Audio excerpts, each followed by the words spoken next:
Today I'll answer a question from a viewer who struggles with being a perfectionist and the problems it creates back at work.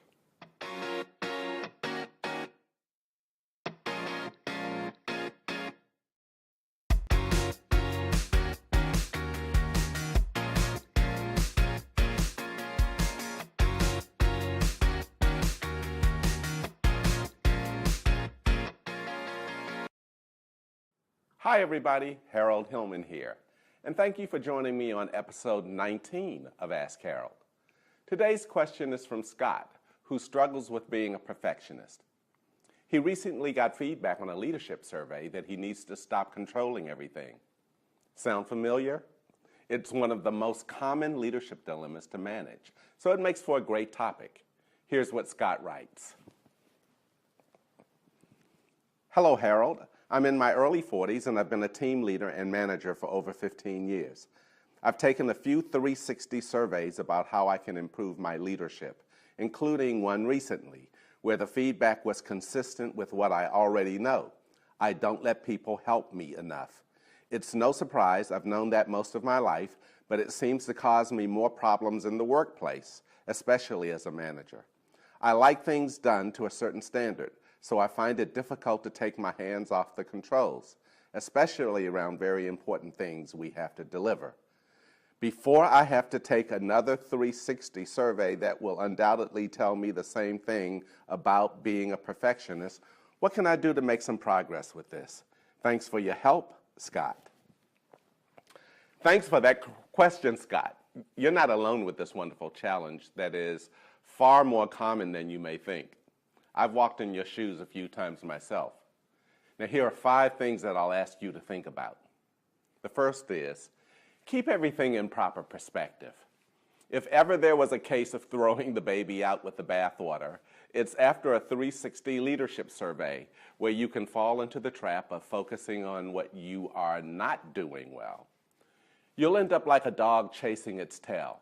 Those things that we used to call weaknesses are really, most of the time, our strengths played to excess. Don't think of the strengths and weaknesses as separate things.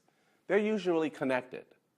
The fact that you have high standards and value high quality output is a strength. What it looks like when you're under stress is the real focal point. Be sure to keep those things that make you an effective leader in proper perspective. Secondly, imperfection is human. The other part of that is perfection is unhuman. The beautiful thing about being human is that we have aspiration to do better and to be better. And an equally beautiful thing about being human is that we almost always hit turbulence and obstacles and setbacks as we strive to deliver the best. That's how we grow. You don't grow through having a perfect life. You grow through an imperfect life. So if you're a team leader, adjust your attitude about whether getting the perfect outcome every time is worth the chance of losing people along the way.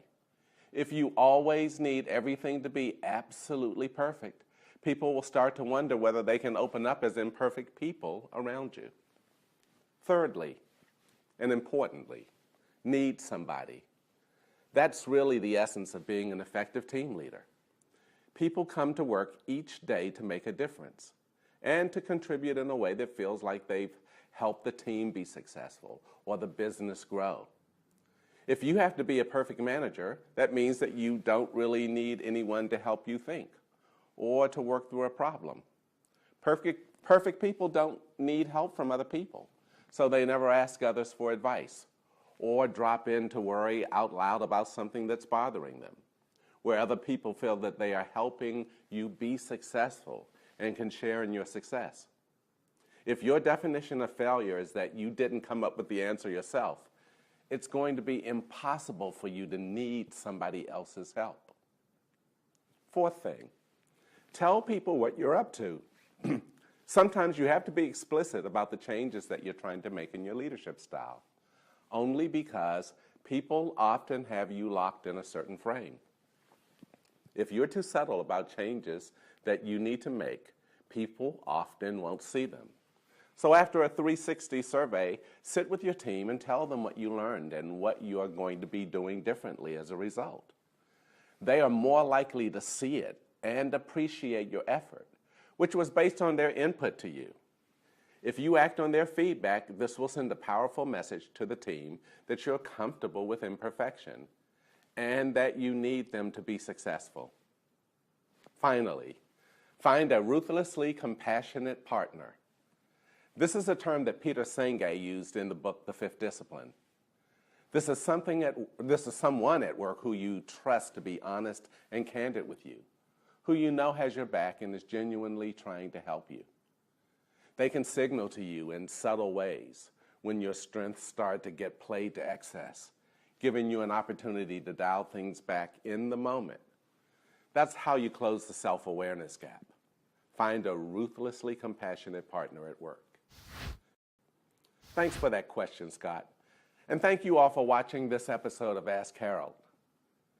Next week, I'll answer a question from a viewer who is trying to work out whether she has to leave her company to grow, even though she would love to stay. That's a great topic, so please tune in to hear more. And remember, if you like this video, tell others about it and subscribe to Sigmoid's YouTube channel. And if you have a question of your own or want to see my other videos and articles, go to my blog at drharoldhillman.com. Take good care and see you all soon.